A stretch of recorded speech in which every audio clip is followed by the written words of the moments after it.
Hi, everyone. This is Bill Ritter, and you're watching live coverage from ABC-7 New York. We invite you to check in throughout the day on our website, streaming app, and social platforms for breaking news, up-to-the-minute headlines, and AccuWeather. And remember, you can always find us on Channel 7, your home for Eyewitness News.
speak about our city's fiscal situation, I want to take a moment to mourn the loss of a true titan, Reverend Jesse Jackson.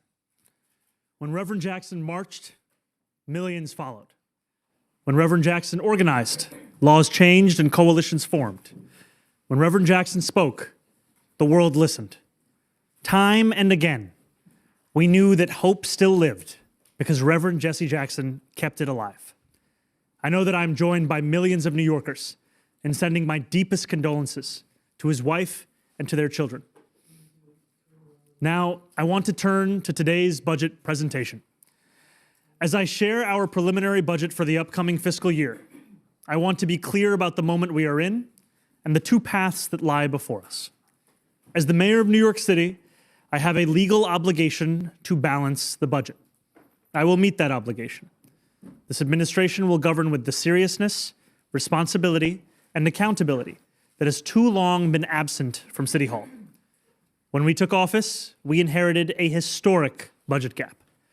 Our aggressive savings plan, daily incorporation of updated revenue and bonus estimates, and our deployment of in-year reserves, in tandem with more than $1 billion in additional aid from Governor Hochul, have lowered that deficit from an initial $12 billion to $5.4 billion.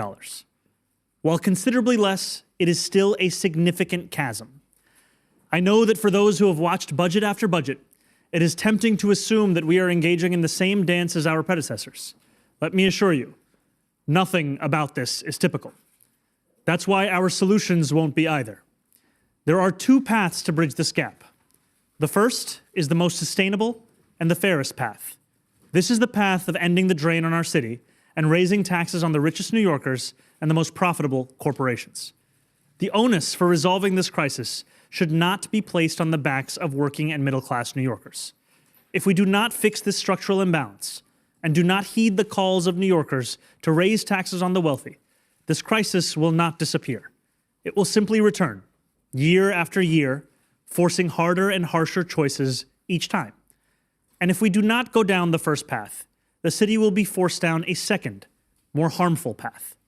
Faced with no other choice, the city would have to exercise the only revenue lever fully within our own control. We would have to raise property taxes. We would also be forced to raid our reserves. To balance the budget as required by law, our preliminary budget takes the only path within our control, the second path. The options of the second path are the options of last resort, options that we will only employ if there is no other means of arriving at a balanced budget. We will spend the coming months doing everything in our power to ensure that our final budget reflects the first path. We remain firmly within a budget crisis. It is a crisis that we can and will overcome, but we cannot do so without either significant structural changes in Albany or painful decisions of last resort here at home. I am encouraged and heartened by the relationship that we have built with Governor Hochul and the state legislature, and hopeful that we can arrive at a fair solution at the end of this budget process.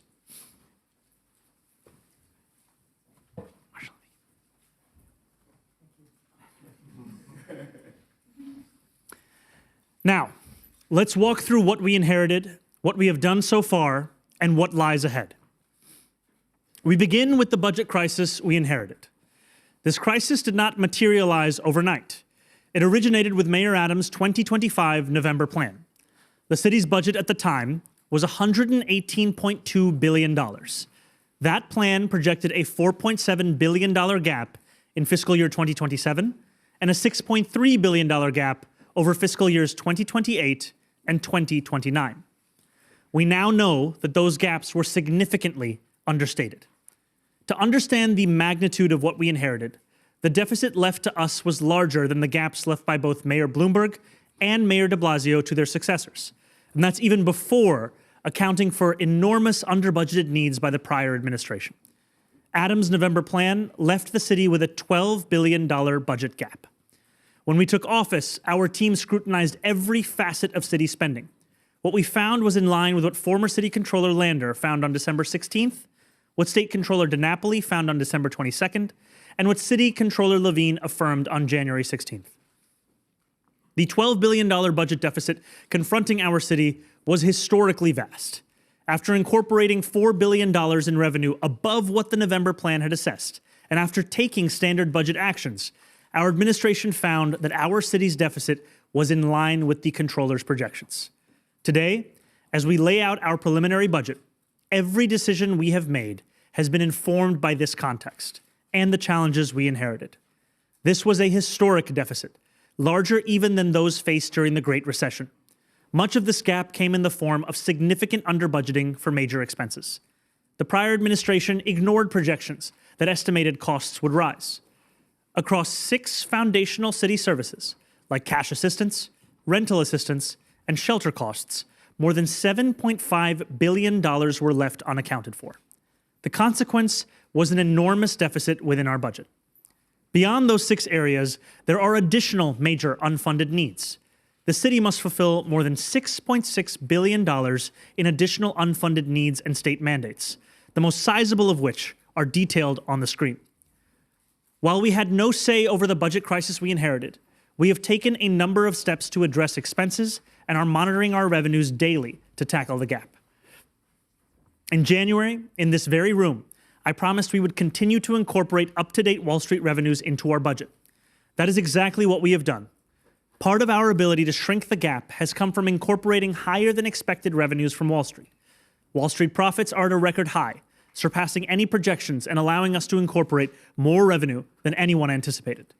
Those record profits translate into increased tax revenue, $2.4 billion more than anticipated in fiscal year 2026, and $4.9 billion more than anticipated in fiscal year 2027.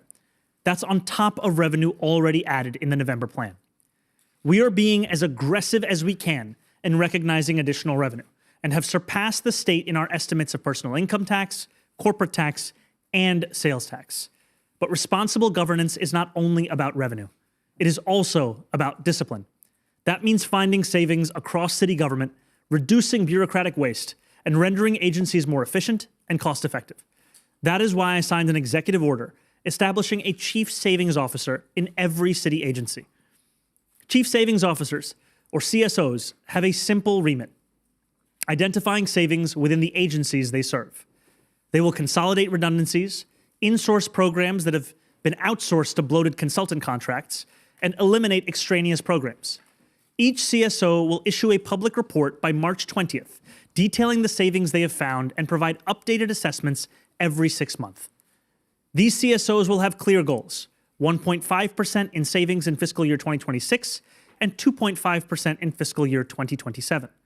Our work to find savings, however, is not limited to CSOs. We are pursuing a number of other avenues as well. We are significantly reducing current vacancies and removing hiring constraints to promote effective agency operations. We are hiring 50 new auditors at the Department of Finance, which we expect will generate $100 million in new revenue per year. We are also adding 200 lawyers to the law department to reduce tort liability, which we anticipate will yield $125 million in savings in fiscal year 2027 alone. We are not just looking for savings and efficiencies in the short term. We are also going after long-term causes of cost growth. Taken together, these aggressive savings measures, maximal use of in-year reserves, and daily recognition of updated revenues have allowed us to reduce the budget gap from $12 billion to $7 billion. I want to commend the members of my team who have exhausted every option to improve our fiscal outlook. I also want to thank Governor Hochul for her partnership. Yesterday, she announced that Albany would contribute $1.5 billion in state aid to help us bridge this gap. As the governor aptly said, a strong New York City means a stronger New York State. I'm grateful to the governor for her support throughout the budget crisis. Here is what the state's $1.5 billion contribution includes: $150 million per year, reversing the distressed hospital sales tax intercept; $60 million per year, reversing of a public health cost shift; $300 million per year invested in youth programming; and $500 million in one-time unrestricted state aid. Much of this state assistance reverses long-standing Cuomo-era cost shifts. And we've also just received information that new data in the state's school aid formula will bring an additional $97 million to New York City on a recurring basis. All of that brings the fiscal deficit down to $5.4 billion. But I want to be clear, $5.4 billion is still a very steep mountain to climb. And there are two paths that we can walk. One that offers long-term stability, and a second one with significant pain that we deeply hope to avoid. The first path repairs the structural imbalance between the city and the state. We want to work with Albany to raise personal income taxes by 2% on the 33,000 New Yorkers earning more than $1 million a year, and to raise corporate taxes on the most profitable corporations. And we know that for far too long, New Yorkers have given far more to the state than what we have received in return. It is time to end the drain. If we cannot follow this first path, we will be forced onto a much more damaging path of last resort, one where we have to use the only tools at the city's disposal, raising property taxes and raiding our reserves. This second path is painful. We will continue to work with Albany to avoid it. This first path will deliver the structural change that we need to recalibrate the relationship between the city and the state. Because as we know, New Yorkers contribute 54.5% of state revenue, but receive only 40.5% back. At the same time, New York City's portion of the state's GDP has grown by nearly 10% since 2010. That imbalance is untenable. Once again, I'm calling for Albany to end the drain. There is no third option of failing to balance the budget. By law, ever since the fiscal crisis of the 1970s, which placed the city on the brink of bankruptcy, New York City has been legally required to balance its budget. We will do so. If we cannot pursue the first path, the only option we have remaining is the second path. At the heart of this path is a property tax increase. This would effectively be a tax on working and middle-class New Yorkers who have a median income of $122,000. The second path also requires us to raid our reserves. It would mean withdrawing $980 million from our city's rainy day fund in fiscal year 2026 and $229 million from the Retiree Health Benefit Trust in fiscal year 2027. These are steps that have been taken before, but only in moments of extraordinary external crisis. Mayor Bloomberg's response to the 2008 financial collapse, and Mayor de Blasio's response to the enormous revenue shortfall caused by the pandemic. We do not want to have to turn to such drastic measures to balance our budget. Now, let's talk about what this means for our future. Let me share the details of our preliminary budget for the upcoming fiscal year, the needs that we're meeting, and the investments we're making in New Yorkers. This is a budget that is balanced at $122 billion in fiscal year 2026 and $127 billion in fiscal year 2027. You can see here the breakdowns in spending by percentage of agency budgets. 40% of funding that goes to agencies is going to DOE, 26% is going to social services, 12% to our uniformed agencies, and the remaining 22% to the many other agencies that keep our city running. This reflects our priorities: education, healthcare, safety, and the everyday functioning of the city that we love. This preliminary budget increases city expenses by over $14 billion, expenses that we have to fund because the Adams administration failed to. This includes $7.5 billion for the 6 under-budgeted areas I mentioned earlier, including cash and rental assistance and shelter costs, and $5.85 billion to fund additional needs that were previously left unbudgeted. As you can see here, of our city dollars in this plan, only 4% represents new programmatic spending. Again, of $14 billion, only $576 million is going to deliver new programmatic spending. Some of that spending includes immediate protections for New Yorkers in this winter. $5 million helped us open warming centers and street outreach increases for homeless New Yorkers during the recent snowstorm. This also includes an addition of $100 million to our snow removal budget. Beyond winter response, we are expanding services to our most vulnerable neighbors. We are increasing clinical and behavioral health services to New Yorkers living with severe mental illness and deepening our efforts to connect homeless New Yorkers with shelter and healthcare. And as we look to protect New York's fiscal health, we will also protect New Yorkers' rights. We are bringing on 200 attorneys and 100 support staff within the law department.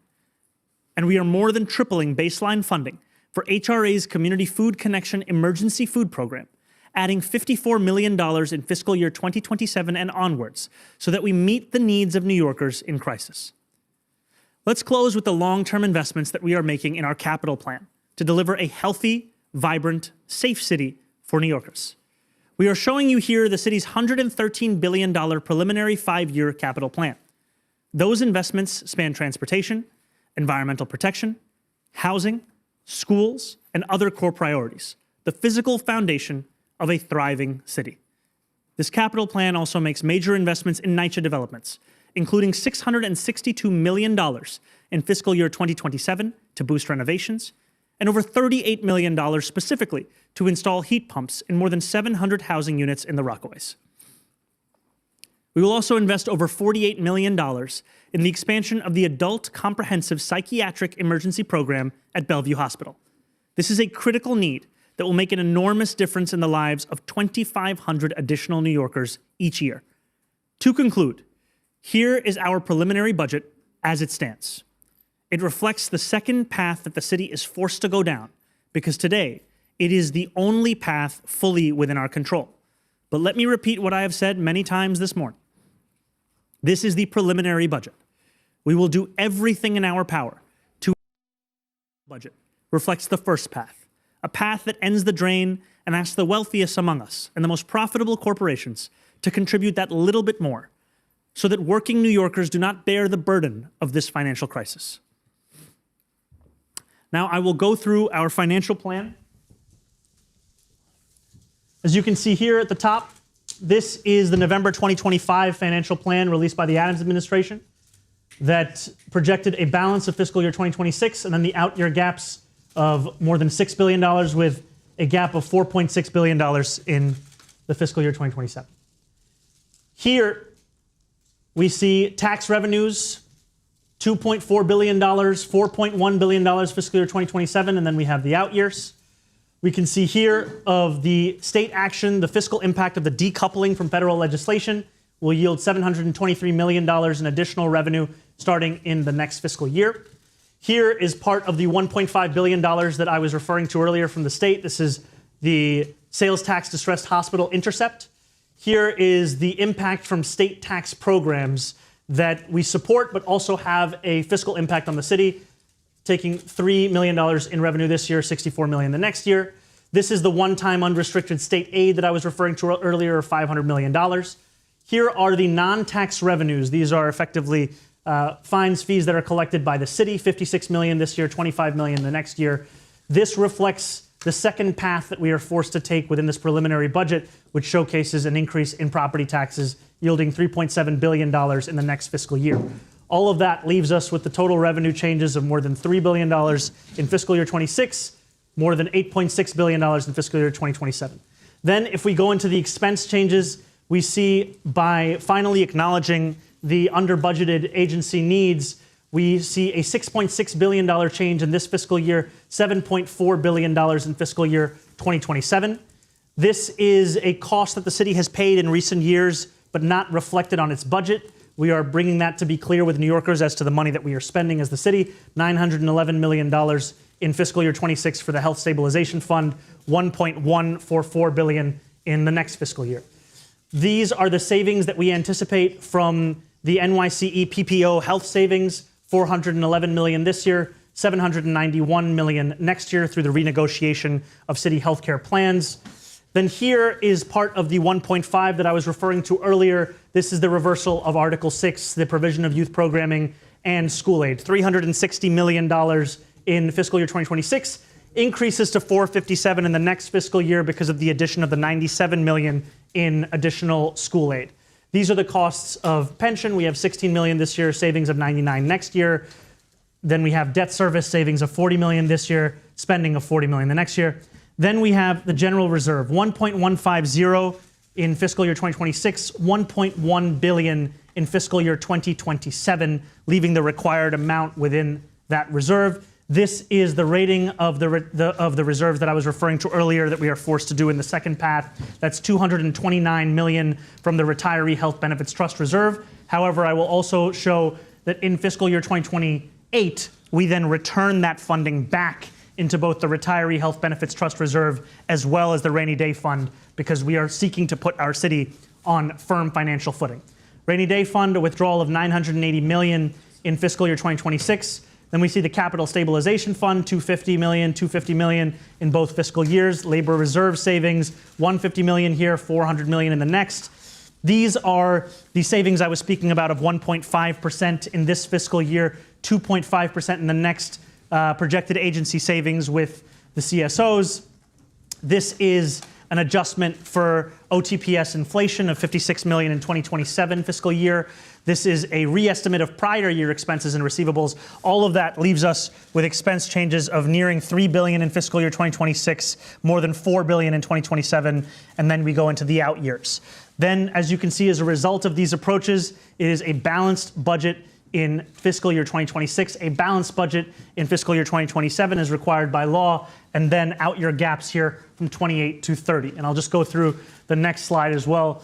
This is an overview of the amount of money that we are receiving in the subtotal of taxes. You can see existing property tax, other taxes, tax audit revenue, tax programs, and then the increase in property taxes if the city is forced to do so. You then see the subtotal of city funds, where in addition to those taxes, we are adding in miscellaneous revenues, unrestricted intergovernmental aid, things of that nature, brings us to $91 billion in fiscal year 26, $97.6 billion fiscal year 27, and then that brings us out with the addition of categorical grants to $122 billion for fiscal year 26, $127 billion in fiscal year 27.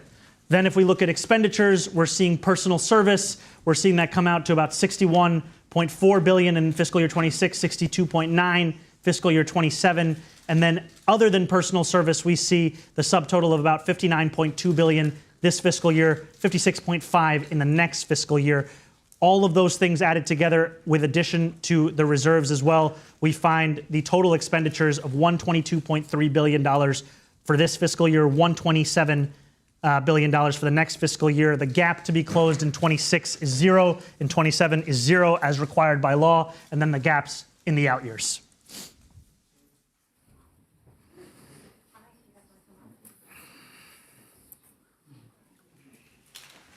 I'll now take your questions and have the first Deputy Mayor and Budget Director available for them as well. We'll start with Katie. Go ahead. Hi, Mayor Mamdani, and to Sharif and to Dean. Could you just explain, if the nuclear option is the one you have to go with, what would the property tax rate be increased to? And that would be for all the 4 classes of properties. And then secondly, on a broader level, I know you ran on an affordability agenda, and this would likely, if this happens, if this goes down that path, not only would it go up for homeowners if you haven't reformed property tax system yet, but it would likely go up for renters because of the tax rate on multi-unit buildings. Do you want to first talk about the tax, the rate increase, and then also, the betrayal that some of your supporters might feel by increasing things for them? So I'll first speak about this broadly, and then I'll go. I want to be first very clear. This is a preliminary budget. This is a budget that reflects the only tools that the city has at its disposal. When we are speaking about property taxes, that is a tool of very last resort. We believe it should be viewed as such, not only because it is a broken property tax system, but also because this is a fiscal crisis that was not created by working and middle-class New Yorkers. It should not be placed on their backs in order for the city to resolve it. That is why we will continue to spend each and every day through this budget process, emphasizing the need to chart out the course of the first path. That path would mean increasing taxes on the wealthiest New Yorkers, the most profitable corporations, and ending the drain that has long characterized the relationship between the city and the state. The property tax increase, if the city was forced to do so, would be at a 9.5% increase. This is something that we do not want to do, and this is something that we are going to utilize every single option to ensure does not come to pass.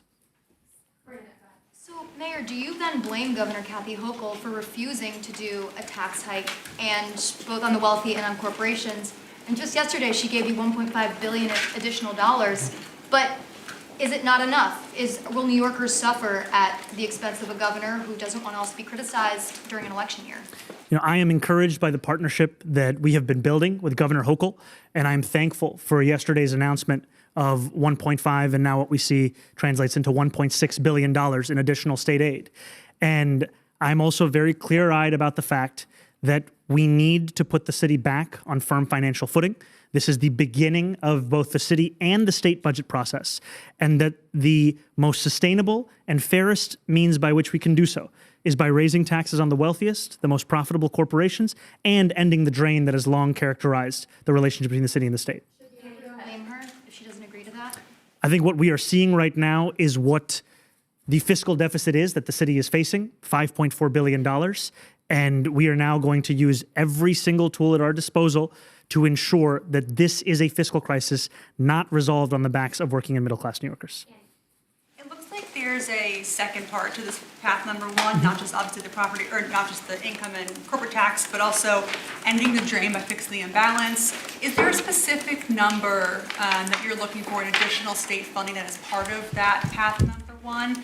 And is there, dare I say, a path number three that includes some of this, some of pulling down from reserves? Is it really just one or two in your eyes? The city contributes 54.5% to the state's revenue, receives 40.5% in return. We are looking for a fair reflection of the city's role within our state. And I'm heartened by the actions that the governor has taken yesterday, the reversal of a number of Cuomo-era cost shifts that we saw the city be targeted time and time again on. There are sadly many more examples of those cost shifts. And the reason that we are emphasizing the need to increase revenue by taxing the richest New Yorkers, the most profitable corporations, the need to end the drain, is that we need structural solutions to a structural crisis. This is a crisis that if we do not resolve in a structural manner, we will only be postponing to have to return to it once again. I know that I do not want to be standing here in this blue room 1 year from now speaking to you about the very same nature of a crisis. It is a crisis that has long been brewing. This year is an opportunity for us to resolve it and put the city back on firm financial footing. Is there a dollar figure, though, in that ask? I can tell you the dollar figure that we are looking for is $5.4 billion to ensure that we do not have to go beyond the responsible use of in-year savings, the aggressive savings plan that we have also put forward, and have to broach into the path that we have laid out today. Two quick ones. The February 25th, a bunch of groups are going up to Albany to follow through on your demand here to pass the tax to the rich. Times reported you aren't going. Has that changed? How are you going to kind of keep this push going? Second, what did you do to inform your coalition partners here that you were proposing this kind of nuclear option that is scary to a lot of working class New Yorkers about a property tax increase? We have been clear from the very beginning of our time as an administration that the city is facing a significant fiscal crisis, the likes of which we have not seen in a long time. And it is a fiscal crisis that will require attention to structural fixes. So when we first came forward in this blue room, we spoke about the $12 billion that we saw as the fiscal deficit in line with controllers' assessments. That was a $12 billion deficit after the assumption of $4 billion in increased revenue on top of the November 2025 plan. In the time since then, we look to utilize every tool at our disposal to bring that number down. That is why we've put forward an aggressive savings plan. That's why we have CSOs. That's why we're looking at every potential efficiency, at every opportunity to eliminate waste. That was a key part of driving that $12 billion down to $7 billion. Now, thanks to the state's aid, we are looking at $5.4 billion. However, we are reaching this number having exhausted almost every option in front of us, which then requires us to chart out what the two courses of action are. The course that we believe is not only the fairest course, also the most sustainable course, is by ensuring that we end the drain and that we increase taxes on the richest New Yorkers as well as the most profitable corporations. That is something that I have long said. It is something that I will continue to say, because what we are seeing is the absence of that would force us to resolve a generational fiscal crisis on the backs of working and middle-class New Yorkers who did not create it. Tell that to your council member allies and also February 25th. We have shared this over the as to the scale of this crisis, and today the actions that we're taking to resolve this crisis. And I can tell you that I've just returned back from Albany from a 5-hour budget hearing and also being at caucus weekend, we will continue to make plans as to how we engage with Albany. It's going to be a constant part of these next few months. Morgan, go ahead, then Marcia. Hi, Mr. Mayor. Hi, Morgan. Just wondering why, for a third option, why isn't savings a third option for the administration? Why isn't maybe getting relief from the class size mandates a third option that you guys are looking at? And then separately, what happens if the council doesn't go along with the property tax raise? Right now, the council speaker, Julie Menon, is saying that this is not something that should be on the table, an option. So wondering what happens if the council stands opposed to this agenda? I agree that this is not something that should be on the table. However, the city has very limited tools by which it can reach the legal requirement of a balanced budget in both this fiscal year and the next fiscal year. We are looking at every which way we can to bridge a $5.4 billion fiscal deficit. And as part of our path of reducing the $12 billion to this point, we have a very aggressive savings plan, one that we anticipate, as we showcased, will yield around $1.7 billion over 2 fiscal years. And what we are doing in that savings plan is not just interrogating the efficiencies, the potential to eliminate waste, as well as pulling the city back from its instinct to engage in so many acts of outsourcing to consultants, but also to look at what are the medium-term actions we can take that could reduce the city's expenses. Part of this is tort reform. Part of this is also hiring more fiscal auditors. That work will continue. March 20th is when our CSOs will be presenting their plans to achieve those 1.5 and 2.5% savings. However, we are looking to exhaust every option in front of us.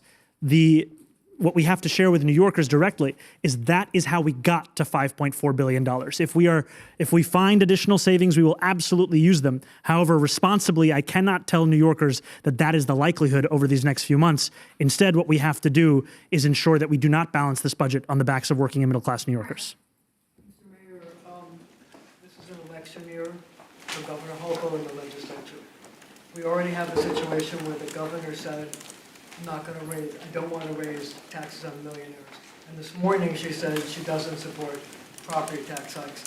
I wonder if we have a situation where this is a clash between ideology and reality, and if faced with the fact that you won't get those taxes from Albany, would you really, really, really raise property taxes here in New York City? This is not a conversation on the basis of ideology. This is a conversation about a fiscal crisis. I have long believed in the importance of taxing the rich. I've said so publicly many a time. And I've long believed in the need for the state and the city's relationship to be a fair one.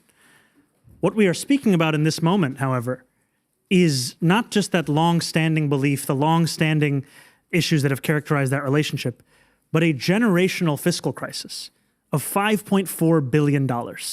And when faced with this crisis, the question is who should pay these taxes? I believe that it should be the wealthiest New Yorkers, the most profitable corporations. I believe that they can afford to pay a little bit more. We are in the most expensive city in the United States of America. I firmly believe in the need to make this an affordable city. I believe that we do so and reckon with structural crises by pursuing the first path, one of raising taxes on the richest New Yorkers, the most profitable corporations, and ending the drain. When push comes to shove, raise the property taxes? I do not want to raise property taxes. I have said time and time again that it is a broken system, one that we are sincerely looking to reform, which is why we're going to be sending up a proposed piece of legislation in the next few weeks. What I am showcasing to New Yorkers is that there is one tax the city can raise. It is a broken property tax system. We do not want to do so, which is why we have said time and again that we want to work with Albany to ensure that we resolve this fiscal crisis by addressing the structural roots of it.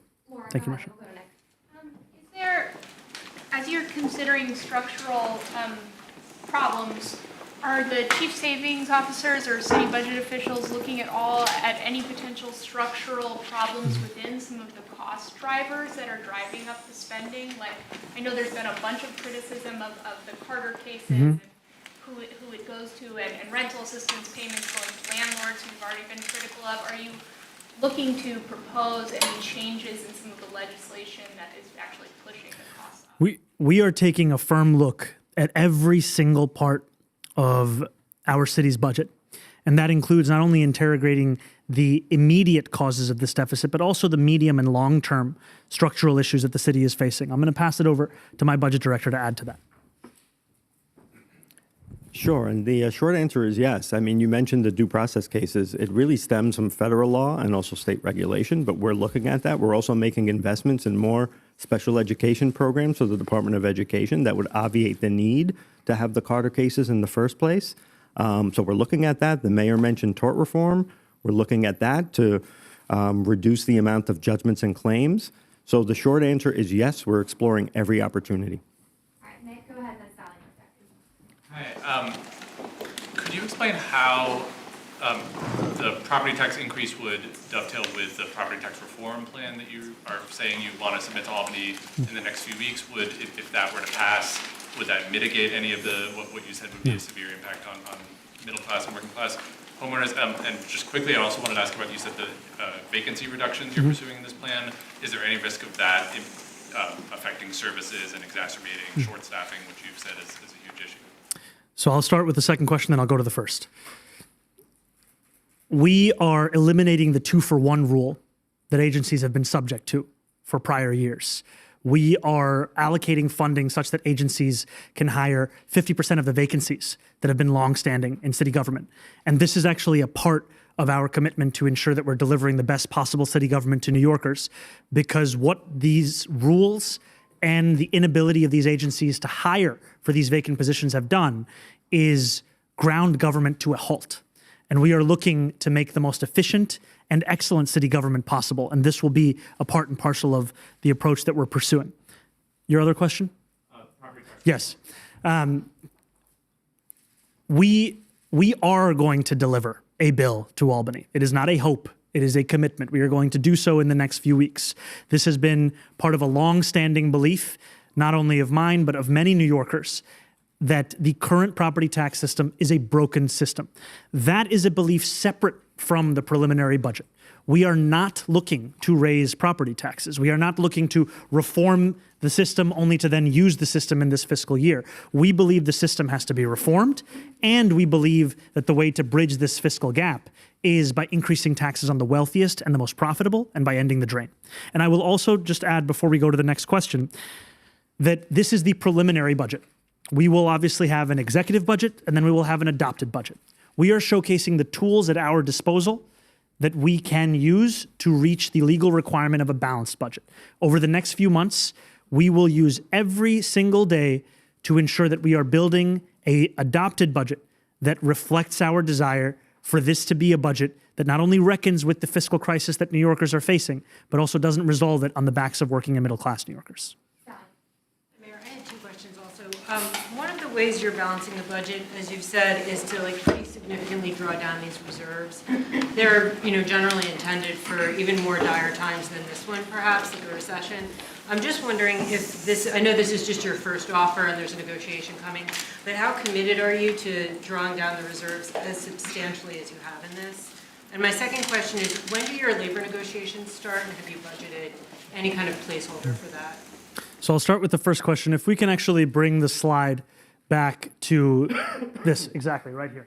So what the second path forces us to do is to utilize the rainy day fund and the retiree health benefits trust reserve. Now, as you can see in fiscal year 28, we do put investments back into those very reserves because we want the city to be on firm financial footing. However, there is a reason that we did not include these in our city's attempts to get to $5.4 billion, because these are the rating of reserves that we do not want to pursue. These are the kinds of reserves that what we would rather do is ensure that they remain as they are so that the city can be on firm financial footing. However, in order to get to this point of closing the gap on both this fiscal year and the next fiscal year, we are forced to raid the rainy day fund, the retiree health benefits trust reserve, and to increase property taxes across these other years. Do you want to?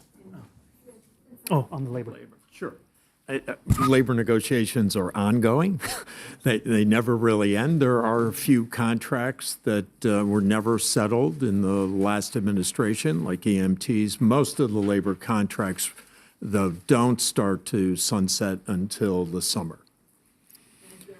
There is a labor, All right, we'll go Melissa and then Henry.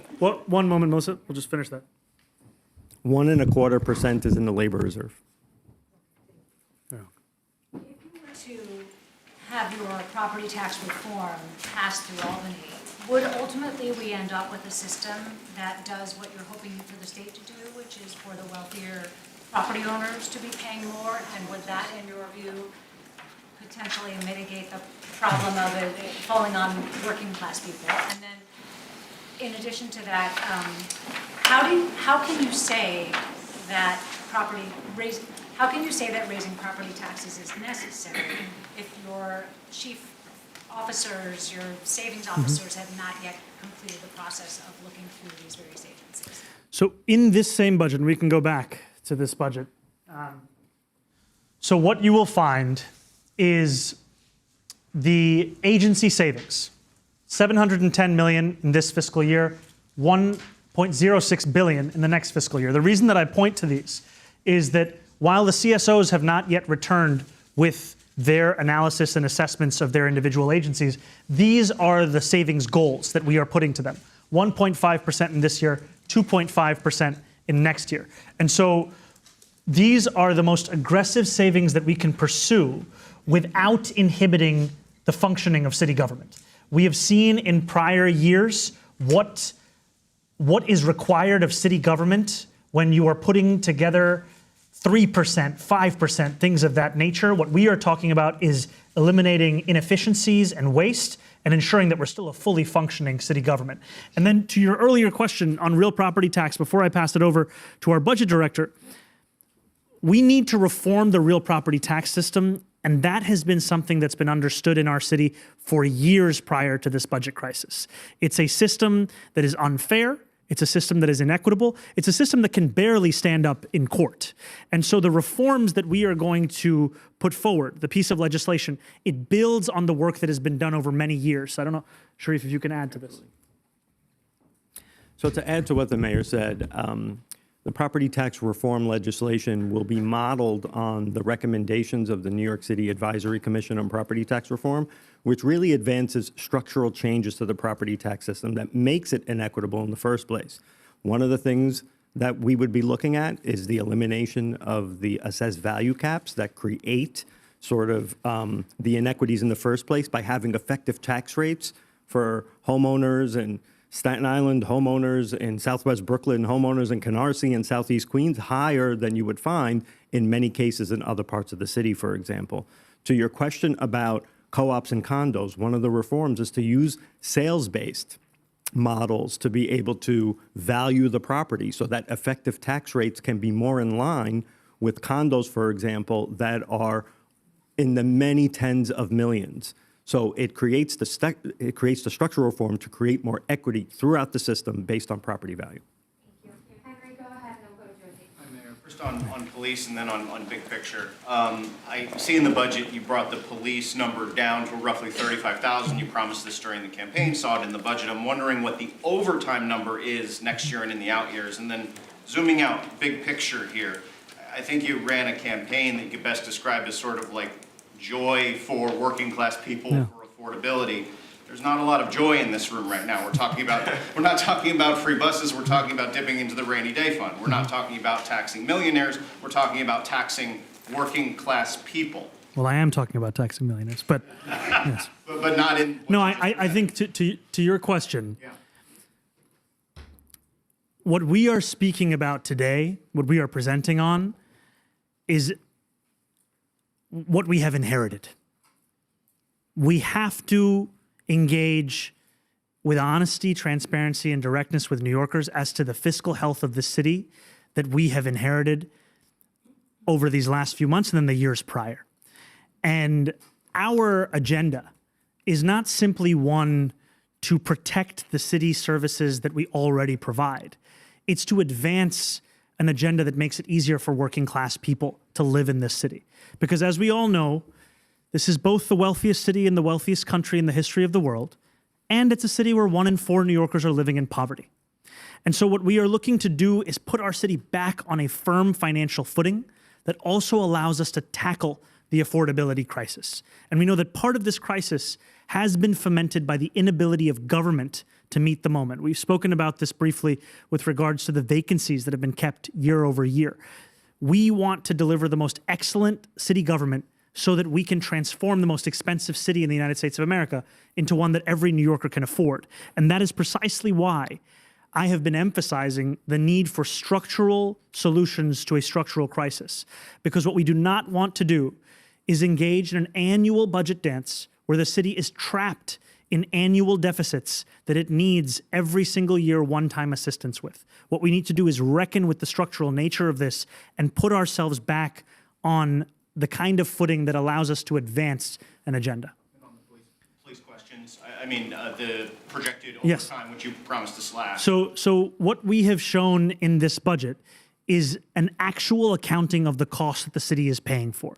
Typically, what we've seen is a lot of these costs are obscured in the budget, only to then be paid out later. So we have put that forward in this budget, and we are also working towards the reduction of it, as we have seen already through the police commissioner's actions. What is I didn't see a number. I mean, perhaps this is for the technical briefing. I don't mean to. We will cover it in the technical briefing. We'll cover it in the technical briefing. Thank you. We've got time for a few more here. Just a reminder that the budget director will be available later. Liz, go ahead, and then Chris. Hi, Mr. Mayor. During the campaign, you argued that raising taxes on the rich would help you fund an agenda like free buses, like city-owned grocery stores that would make the city more affordable. But now it seems as if you're proposing to ask the governor to raise taxes on the rich to help address this budget gap. At what point does those, ongoing revenue stream will allow you to then, fund things like the buses and other things that you have proposed? That's my first question. And my second question is, you're keeping NYPD money relatively flat, but you've been critical of the way the NYPD spends money. Why not extract savings from the NYPD? And where is your Department of Community Safety in this budget? So we investments in the Department of Community Safety within our executive budget. And what we have put forward in terms, if we can go back to the other, the financial plan. These projected agency savings, they are across every agency. We are looking at an entirety of city government approach to achieve the 1.5 and 2.5%. And the reason for that is that this is a crisis that the entirety of city government is facing. And I've also said, as was previously covered, the importance of us continuing to not only address the long-term the long-term imbalance that has characterized the relationship between the city and the state, also to raise taxes on the richest New Yorkers and the most profitable corporations. These are structural solutions that will provide us with the foundation so that we can advance not only a solution to the fiscal crisis, but also an affordability agenda. Now, in the campaign, I spoke about the importance of raising about $9 billion in additional taxes. I laid out the mechanisms by which we would do so. That continues to be the case. I continue to believe in the importance of that. What I am addressing today is the immediate crisis at hand, of which we are outlining is a $5.4 billion fiscal deficit that is critical for the city to be able to address by the time that it adopts its final budget. Get you any new initiatives that are not in this current budget plan? Taxing the rich will put the city back on its firm financial footing, and taxing the rich at the scale that we proposed not only does that, but also advances the affordability agenda. Now, one thing I will also add is that within our budget also is a reflection of the state's more than $1 billion commitment to fulfill our campaign promise of delivering universal childcare to New Yorkers. What we are seeing is not only money that's earmarked to fix 3K, meeting the demand of New Yorkers across the city, but also for the first time in city history to deliver childcare for 2-year-olds, which will begin with 2,000 seats this year, 12,000 seats next year. By the end of year 4, a seat for every single 2-year-old. All right, got time for just 2 more. So Josie, go ahead, and then Chris will be last question. Hey, Mayor, how are you? Hi, Josie. How's it going? I'm going to follow up on Melissa's question, I believe, about the CSOs. Sounds like you're putting a ceiling on how much savings they can find. Can you clarify that? I would describe it more as a floor. So it's not you're not capping it at the... We are saying this is the goal that we have, and if a CSO comes back and they find more savings or more efficiencies, then we will absolutely take it. However, given given the nature in which the functioning of city government has been hamstrung by the prior administration's approach, whether it be through vacancies, whether it be for a 2-for-1 rule, whether it be by the grounding to a halt of many city services, we believe that 2.5% is the highest level of savings that we can anticipate agency-wide without starting to inhibit city services. Are you ready for blowback from Black homeowners who would largely be most impacted by a property tax hike? This is a constituency that you've struggled with, especially obviously on the campaign trail.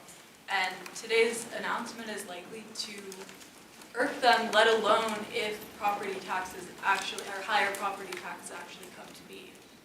What we are announcing is a path of last resort, one that we do not want to pursue.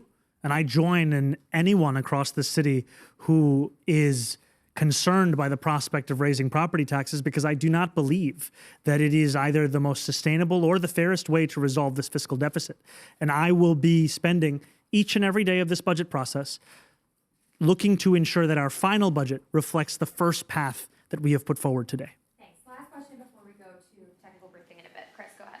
Thank you. I wanted to follow up on Liz's question, Mr. Mayor. You're saying just to put the city on firm financial footing. So I just want to make sure I understand it clearly, because I feel like you didn't answer Liz's question.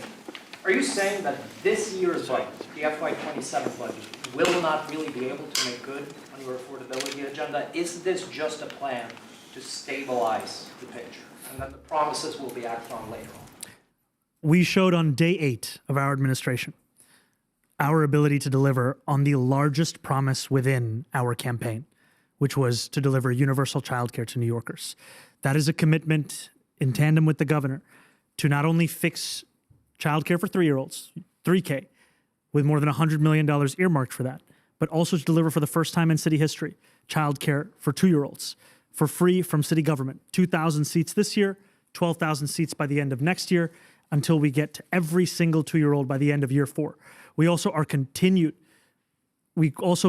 our focus on making buses not only fast, but free, taking every action we have at the city level to speed up the nation's slowest buses and continuing to advocate and work on making those same buses free.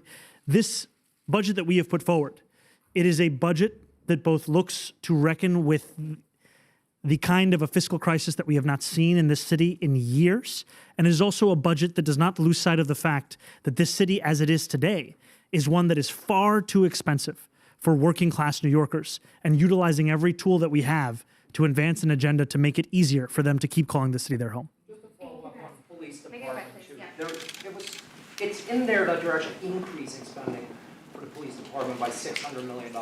The largest driver of that is something called personal service adjustment. What is that exactly? Is that overtime spending? Generally, yes, that's what it is. And we can cover the other investments like fleet, for example, core operational functions as well. And I think Keep going up if you were. this is a reflection of what overtime actually is. What we've seen under prior administrations is an inability to account for the actual costs of city services, whether they be overtime, whether they be cash assistance, whether they be rental assistance. I mean, we've gone through slides where just across 6 specific areas, we're looking at more than $7 billion, and then across others, close to another $7 billion. And as was stated earlier, we have made clear that this is a budget that will look for savings in every single agency across our city government, because it is a crisis that faces every single agency in our city government. Thank you. Thank you, guys. Next year with another budget cut, 6.6. In about 15 minutes, we'll do the technical briefing with our budget director. For folks who want to stay for that, please stay in here, and that'll start in about 15 minutes.